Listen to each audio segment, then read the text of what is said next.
America के राष्ट्रपति Donald Trump ने हाल ही में एक ऐसा बयान दिया है जिसने अंतर्राष्ट्रीय राजनीति में एक नई बहस छेड़ दी है। उन्होंने साफ शब्दों में कहा है कि अगर नाटो के सहयोगी देश स्ट्रेट ऑफ हॉर्मूज यानी हॉर्मूज जल डमरू मध्य की सुरक्षा में अमेरिका का साथ नहीं देते हैं तो नाटो का भविष्य बहुत बुरा हो सकता है। ट्रंप का यह बयान ऐसे समय में आया है जब मिडिल ईस्ट में तनाव बढ़ा हुआ है और वैश्विक ऊर्जा सप्लाई पर खतरा मंडरा रहा है। दरअसल हॉर्मूज जल डमरू मध्य दुनिया के सबसे महत्वपूर्ण समुद्री रास्तों में से एक है। ये खाड़ी क्षेत्रों को दुनिया के बाकी हिस्सों से जोड़ता है और इसी रास्ते से बड़ी मात्रा में कच्चा तेल और गैस दुनिया भर के देशों तक पहुंचता है। भारत, चीन, जापान और यूरोप के कई देश अपनी ऊर्जा जरूरतों के लिए इस मार्ग पर निर्भर हैं। ऐसे में अगर इस रास्ते में किसी भी तरह की रुकावट आती है तो पूरी दुनिया की इकोनॉमी इससे अफेक्ट होती है, इंपैक्ट होती है। ट्रंप ने एक इंटरव्यू में कहा कि जो देश इस समुद्री मार्ग से लाभ उठाते हैं उन्हें इसकी सुरक्षा की जिम्मेदारी भी साझा करनी चाहिए, जैसे कि ओमान करता है। उनका साफ कहना था कि अमेरिका अकेले इस बोझ को नहीं उठाएगा। उन्होंने ये भी कहा कि अगर सहयोगी देश इस मामले में सकारात्मक प्रतिक्रिया नहीं देते तो इससे नेटो के भविष्य और उसकी एकता पर गंभीर असर पड़ सकता है। ट्रंप के बयान को एक तरह की चेतावनी के रूप में देखा जा रहा है। उन्होंने ये संकेत देने की कोशिश की है कि अमेरिका पहले की तरह अंतर्राष्ट्रीय जिम्मेदारी अकेले उठाने के मूड में नहीं है। हालांकि ट्रंप के बयानों का कोई भरोसा नहीं है, वो हर घंटे लगातार बदलते रहते हैं, लेकिन फिर भी वो कहते हैं कि अमेरिका चाहता है कि उनके सहयोगी देश भी बराबर की भूमिका निभाएं। ये पहली बार हुआ है कि अमेरिका ने किसी से इस तरह का सहयोग मांगा है। अदरवाइज अभी तक अमेरिका खुद को एक महान राष्ट्र के रूप में बताता आया है और यही जताता और लोगों को यही विश्वास दिलाता आया है कि अमेरिका सबसे ऊपर है और सबकी रक्षा करने के लिए अमेरिका तैयार है। लेकिन ये पहली बार हुआ है कि जब अमेरिका ने दूसरे देशों से, अंतर्राष्ट्रीय समुदाय से सहयोग मांगा है। ट्रंप ने अपने बयान में यूक्रेन का उदाहरण दिया। उन्होंने कहा कि रूस के साथ संघर्ष के दौरान अमेरिका ने यूक्रेन की काफी मदद की, जबकि उसके सहयोगियों की भूमिका सीमित रही। उन्होंने ये सवाल उठाया कि जब अमेरिका दूसरों के लिए आगे आता है तो क्या दूसरे देश उसके लिए आगे नहीं आएंगे। ये बयान नेटो के भीतर लंबे समय से चल रही उस बहस को भी सामने लाता है जिसमें अमेरिका बार बार ये कहता रहा है कि यूरोपीय देश अपनी रक्षा पर पर्याप्त खर्च नहीं करते और सुरक्षा के लिए अमेरिका पर ज्यादा निर्भर रहते हैं। ये एक आरोप से कम नहीं है। जब ट्रंप से पूछा गया कि वो सहयोगियों से किस तरह की मदद चाहते हैं तो उन्होंने कहा कि जो भी जरूरी हो वो किया जाना चाहिए। इसमें समुद्र में बिछाई गई बारूदी सुरंगों को हटाने के लिए माइन स्वीपर जहाज तैनात करना भी शामिल हो सकता है। उनका इशारा खाड़ी क्षेत्र में बढ़ती सैन्य गतिविधियों की ओर था, जहां ड्रोन और माइंस जैसे खतरों का इस्तेमाल बढ़ रहा है। ट्रंप ने यह भी कहा कि यह देखना दिलचस्प होगा कि कौन सा देश इस छोटे से प्रयास में अमेरिका का साथ नहीं देता। उनके अनुसार हॉर्मूज स्ट्रेट को खुला और सुरक्षित रखना पूरी दुनिया के हित में है, इसलिए इसमें सहयोग करना सभी देशों की जिम्मेदारी है।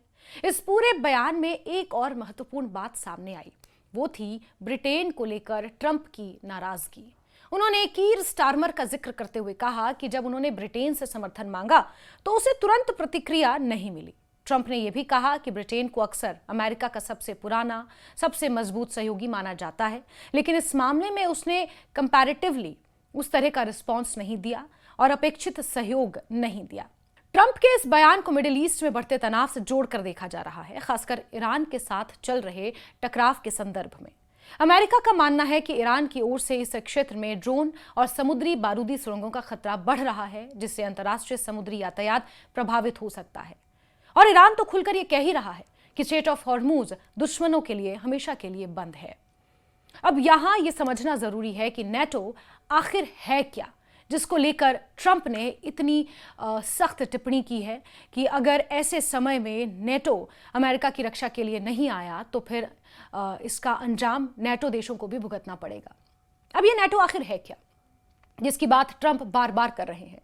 नेटो यानी North Atlantic Treaty Organisation, NATO एक सैन्य संगठन है, एक सैन्य गठबंधन है जिसकी स्थापना 1949 में हुई थी।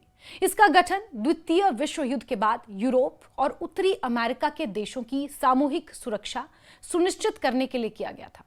इसका मुख्य उद्देश्य यह है कि अगर किसी एक सदस्य देश पर हमला होता है तो सभी सदस्य देश यानी कि यूरोप और नॉर्थ अमेरिका के जितने भी देश हैं मिलकर उसकी रक्षा करेंगे। इसे सामूहिक सुरक्षा का सिद्धांत कहा जाता है। नेटो की शुरुआत में 12 देश शामिल थे, लेकिन समय के साथ साथ इसका विस्तार होता गया और अब इसमें 30 से ज्यादा देश शामिल हैं। इसमें United States, United Kingdom, France, Germany, Italy, Canada, तुर्की, स्पेन, पोलैंड, नीदरलैंड्स जैसे देश शामिल हैं। हाल ही के वर्षों में पूर्वी यूरोप के कई देशों को भी इसमें शामिल किया गया है। नेटो का मुख्य काम अपने सदस्य देशों की सुरक्षा सुनिश्चित करना, सैन्य सहयोग बढ़ाना, वैश्विक स्तर पर शांति बनाए रखने में योगदान देना है। हालांकि समय के साथ इसकी भूमिका केवल रक्षा तक सीमित नहीं रही, बल्कि ये आतंकवाद, साइबर सुरक्षा और अंतर्राष्ट्रीय संकटों से निपटने में भी सक्रिय भूमिका निभाने लगा है। ट्रंप का ताजा बयान नेटो के भविष्य को लेकर कई सवाल खड़े करता है। क्या अमेरिका वाकई इस गठबंधन में अपनी भूमिका कम करना चाहता है? क्या यूरोपीय देश अपनी जिम्मेदारियों को बढ़ाएंगे? और क्या हॉर्मुज स्ट्रेट जैसे रणनीतिक क्षेत्रों की सुरक्षा अब साझा जिम्मेदारी बनेगी? विशेषज्ञों का यह मानना है कि ट्रंप का यह बयान केवल एक चेतावनी नहीं है, बल्कि एक रणनीतिक संकेत भी है। वो ये दिखाना चाहते हैं कि अमेरिका अब ग्लोबल पुलिस की भूमिका से धीरे धीरे पीछे हट रहा है और चाहता है कि उसके सहयोगी देश भी बराबर की जिम्मेदारी लें। अगर नेटो के सदस्य देश इस दिशा में कदम नहीं उठाते तो इससे गठबंधन के भीतर मतभेद बढ़ सकते हैं। दूसरी ओर अगर वो अमेरिका के साथ मिलकर काम करते हैं तो ये नेटो की एकता को मजबूत कर सकता है। कुल मिलाकर हॉर्मुज स्ट्रेट की सुरक्षा को लेकर दिया गया ट्रंप का ये बयान केवल एक क्षेत्रीय मुद्दा नहीं है, बल्कि ये वैश्विक शक्ति संतुलन, ऊर्जा सुरक्षा और अंतर्राष्ट्रीय गठबंधनों के भविष्य से जुड़ा हुआ है। आने वाले समय में यह देखना दिलचस्प होगा कि नेटो के सदस्य देश इस चुनौती को कैसे इसका सामना करते हैं और क्या वो अमेरिका के साथ मिलकर इस महत्वपूर्ण समुद्री मार्ग की सुरक्षा सुनिश्चित करने के लिए आगे आते हैं या नहीं। लेकिन कुछ विश्लेषकों के साथ साथ कुछ आलोचकों का यह भी कहना है कि अमेरिका इस बात को समझ चुका है कि वो अकेले स्ट्रेट ऑफ हॉर्मुज जैसे रणनीतिक रास्तों की रक्षा और सुरक्षा करने के लिए सक्षम नहीं है और यही कारण है कि नाटो जैसे देशों पर दबाव बनाकर वो इस तरह का सहयोग मांग रहे हैं।